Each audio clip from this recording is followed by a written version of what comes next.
Hi friends, welcome back to my channel.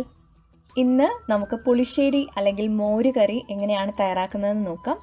ഈ ഒരു പുളിശ്ശേരി അല്ലെങ്കിൽ മോര് കറി നമുക്ക് പല രീതിയിൽ വെക്കാം. തേങ്ങ അരച്ചും അതുപോലെ തേങ്ങ അരച്ച് ചേർക്കാതെയും കഷ്ണങ്ങൾ ഇട്ടും കഷ്ണങ്ങൾ ചേർക്കാതെയും ഒക്കെ പല രീതിയിൽ നമുക്ക് ഒരു മോര് കറി തയ്യാറാക്കി എടുക്കാം. ഇന്ന് നമ്മൾ തയ്യാറാക്കുന്നത് മത്തങ്ങ കൊണ്ടുള്ള പുളിശ്ശേരിയാണ്. മത്തങ്ങ പുളിശ്ശേരി എങ്ങനെയാണ് തയ്യാറാക്കുന്നതെന്ന് നോക്കാം. വീഡിയോയിലേക്ക് പോകാം.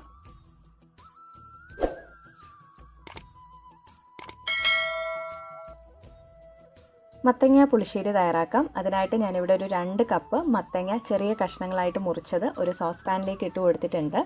ഇനി ഇതിലേക്കൊരു 1/2 ടീസ്പൂൺ മഞ്ഞൾപ്പൊടി, 1/4 ടീസ്പൂൺ മുളക് പൊടി, 1/2 ടീസ്പൂൺ ഉലുവ വറുത്ത് പൊടിച്ചതും മത്തങ്ങ വേവുന്നതിനായിട്ടുള്ള പാകത്തിനുള്ള ഉപ്പും വെള്ളവും ചേർത്തിട്ട് നന്നായിട്ട് മത്തങ്ങ ഒന്ന് വേവിച്ചെടുക്കാം.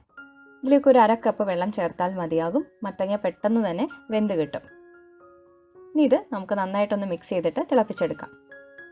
ഇനി ഈ പുളിശ്ശേരിയിലേക്ക് ചേർക്കുന്ന മറ്റൊരു ചേരുവകയാണ് സാമ്പാർ മുളക് അല്ലെങ്കിൽ തൊണ്ടൻ പച്ചമുളക് ഉണ്ടെങ്കിൽ 2 എണ്ണം നീളത്തിൽ മുറിച്ചത് ചേർക്കാം. അത് ഈ പുളിശ്ശേരിക്ക് നല്ലൊരു ഫ്ലേവറും ടേസ്റ്റും ഒക്കെയാണ്. അപ്പോൾ അതുണ്ടെങ്കിൽ ചേർക്കാം, ഇല്ലെങ്കിൽ സാധാരണ പച്ചമുളക് നീളത്തിൽ മുറിച്ച് ചേർക്കാം. ഇനി നമുക്ക് മത്തങ്ങ അടച്ചു വെച്ചിട്ട് നന്നായിട്ടൊന്ന് വേവിച്ചെടുക്കാം. മത്തങ്ങ വേവുന്ന സമയത്ത് നമുക്കിതിലേക്ക് വേണ്ട തേങ്ങാക്കൂട്ടൊന്ന് അരച്ചെടുക്കാം. അതിനായിട്ട് 1 കപ്പ് തേങ്ങ ചിരകിയതാണ് എടുത്തിരിക്കുന്നത്.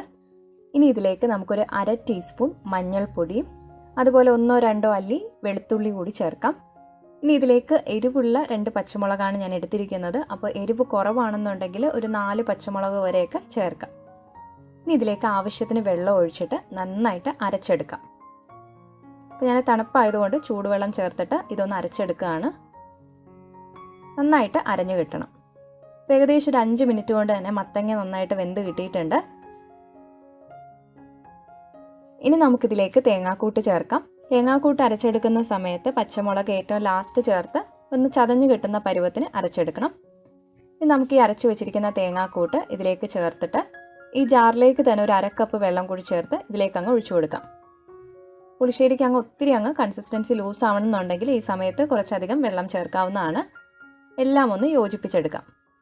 ഇനി നമ്മൾ ചേർത്തേക്കുന്ന തേങ്ങാക്കൂട്ടിൻ്റെ ഒരു പച്ചമണമൊക്കെ ഒന്ന് മാറി ഇതുപോലെ ഒന്ന് തിളച്ചു വരണം.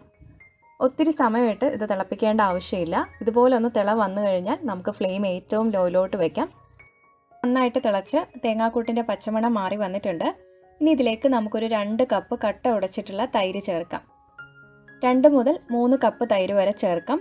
അതുപോലെ പുളിശ്ശേരിയിലേക്ക് ചേർക്കുന്ന തൈരിന് ഒരു മീഡിയം പുളി ഉണ്ടായിരിക്കണം. പുളി ഒത്തിരി കൂടാനോ അതുപോലെ പുളി കുറഞ്ഞു പോകാനോ പാടില്ല. ഇതുപോലെ കട്ട ഉടച്ചിട്ടുള്ള തൈര് ചേർത്തിട്ട് ഏറ്റവും ലോ ഫ്ലെയിമിൽ നമുക്കൊന്ന് യോജിപ്പിച്ചെടുക്കാം. തൈരിലേക്ക് നമ്മൾ ഉപ്പ് ചേർത്തിട്ടില്ല, അതുകൊണ്ട് ഈ സമയത്ത് പാകത്തിനുള്ള ഉപ്പൊക്കെ ചേർത്തിട്ട് ഒന്ന് മിക്സ് ചെയ്തെടുക്കാം. ഇപ്പോൾ ഇതാ തൈരൊക്കെ ചേർത്ത് നന്നായിട്ട് പതഞ്ഞ് ഏകദേശം തിളയ്ക്കാറായി. ഇത് ഏറ്റവും ലോ ഫ്ലെയിമിൽ തന്നെ ഇളക്കി യോജിപ്പിക്കാനായിട്ട് പ്രത്യേകം ശ്രദ്ധിക്കണം. തൈര് ചേർത്തതിന് ശേഷം ഇത് തിളയ്ക്കാൻ പാടില്ല.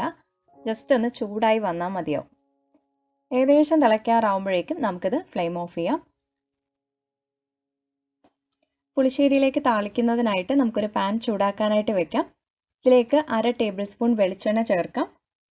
വെളിച്ചെണ്ണ ഒന്ന് ചൂടായി വരുമ്പോഴേക്കും ഇതിലേക്ക് 1/2 ടീസ്പൂൺ കടുക് ചേർത്തിട്ട് കടുക് ഒന്ന് പൊട്ടിത്തുടങ്ങുമ്പോഴേക്കും ഈ പുളിശ്ശേരിക്ക് നല്ലൊരു ഫ്ലേവർ കിട്ടുന്നതിനായിട്ട് 2 അല്ലി വെളുത്തുള്ളി ഇതുപോലെ വട്ടത്തിൽ കട്ട് ചെയ്തിട്ട് ഒന്ന് ഫ്രൈ ചെയ്തെടുക്കാം. അത് നല്ലൊരു ഗോൾഡൻ ബ്രൗൺ കളർ ആവുന്ന വരെ ഫ്രൈ ചെയ്തെടുത്താൽ മതിയാവും. ഇനി ഇതിലേക്ക് നമുക്ക് 3 വറ്റൽ മുളക് മുറിച്ചതും അതുപോലെ ഒരു 1/4 ടീസ്പൂൺ ഉലുവ കൂടി ചേർക്കാം. ലാസ്റ്റ് ഇത് ഉലുവ ചേർത്ത് താളിക്കുമ്പോൾ പുളിശ്ശേരിക്ക് നല്ലൊരു ഫ്ലേവറാണ്.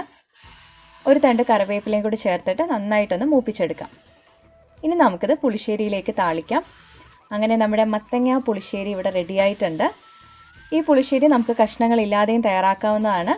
അതുപോലെ മത്തങ്ങയ്ക്ക് പകരം കുമ്പളങ്ങ, വെള്ളരിക്ക, അതല്ലെങ്കിൽ പച്ചക്കായ, ഏത്തപ്പഴം, മാമ്പഴം, ചേമ്പ്, ചേന ഇവയെല്ലാം വെച്ച് നമുക്ക് തയ്യാറാക്കാൻ പറ്റുന്ന രീതിയിലുള്ളൊരു പുളിശ്ശേരിയാണ്.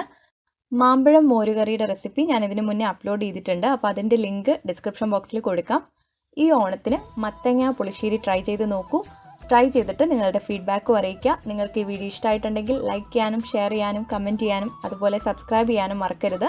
അപ്പോൾ നമുക്ക് വീണ്ടും പുതിയ റെസിപ്പീസുമായിട്ട് കാണാം. Thank you for watching.